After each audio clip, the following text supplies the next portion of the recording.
ከልጁ ህይወት ወጣሽ አይደለም በቃ የራስሽን ህይወት ከኖርሽ ነገር ሲፈጠር ዝም ብዬ አላይሽ አይሳካልሽም ልጁን መጠጣ እሺ እዚህ ጋር ብዙአየሁ የተናገራቸው ንግግሮች ማለት ነው። አሁን ምሳሌ ሩታ ማስፈራራት ሩታ ማስጠንቀቅ የሚያመጣው ነገር የለም በነገራችን ላይ ማለት ነው ከይቅርታ ጋር። ሌላው ነገር ደግሞ ሄርሜላ ለጠፋችበት መንገድ ሩታ ያገባታል ብዬ አላስብም በነገራችን ላይ ማንም ምንም እኔ በሰሞኑ በሰራሁባቸው ላይ ቪዲዮ ላይ ማለት ነው ማንም ምንም በሰው ህይወት ላይ ማንም ምንም አያገባውም።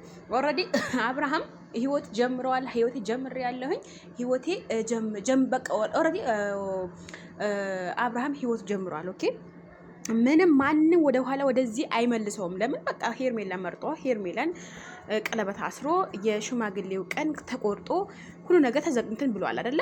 የፈለገው ነገር አሁን ሩታ የፈለገው ነገር ብታረግ የፈለገው ነገር እንትን ብትልለት ብትማልለው ነው ብታማልለው ራሱ አብርሃም ምንም መስሎ አይታይም። ለምን ህይወት ሌላ ህይወት ጀምሯል። ኦልሬዲ በቃ ሌላ ህይወት ነው የፈለገው ላይ ዲራማም ይሁን ለማን ይሁን እኛ የምናስበው በቃ አብርሽ ለሄርሜላ ነው ኦልሬዲ በቃ ማለት ምክንያቱም ከሩታዬ ጋር ሙሉ ለሙሉ ተለያይተዋል። ምንድነው የሚያገናኛቸው አንድ ነገር ብቻ ነው። እሱ ምንድነው ልጅ ነው የወለዱት ልጅ ነው። በፍቅር የተወለደ ልጅ ነው። ኦኬ የሚያገናኛቸው ይሄ ነው የሚያገናኛቸው ማለት የሚያገናኛቸው ሌላ ነገር ያለ አይመስለኝም በበኩሌ ማለት ነው። ኦኬ ሩታዬ በሰሞኑ ተሰርታለች። ጠላቋ ነው ያኔ የለቀቃት ባለቤቷ ነው የልጇ አባት ነው። ስጦታ ገዛችለች። ስጦታ አልተቀበለም ኦልሬዲ በዚህ ከተቆጣሻት እንጂ ማለት ነው። ኤፍሬም ደግሞ ባለፈው ቪዲዮ መስራት አልነበረባትም ከሄርሜላ ጋር እንደዚህ አድርጎ እንደዚህ ጸጉሯ ምናምን በቃ በሱ ምክንያት ሊሆን ይችላል ሄርሜላ በቃ ከሄርሜላ ለብቻዋ ለማሰብ ለመቻው ለመፈከር ወደ ኋላ እኔ ሄርሜላ ሰው ጠለፋት ብዬ አልገምትም። ወይም ሰው ሩታ ጠለፈቻት ወይም ደግሞ ዳኒ ወይም ሜሪ በቃ በአብርሃም በኩል ያሉ ጠለፉት ብዬ አልገምትም። ለመሰላችሁ ምሳሌ የፈለገው ያክል እንዴት ነው ሄርሜላን የመሰለ የሚጠልፉት አልገባኝም። እና ጠለፋችሁ አትበሉ።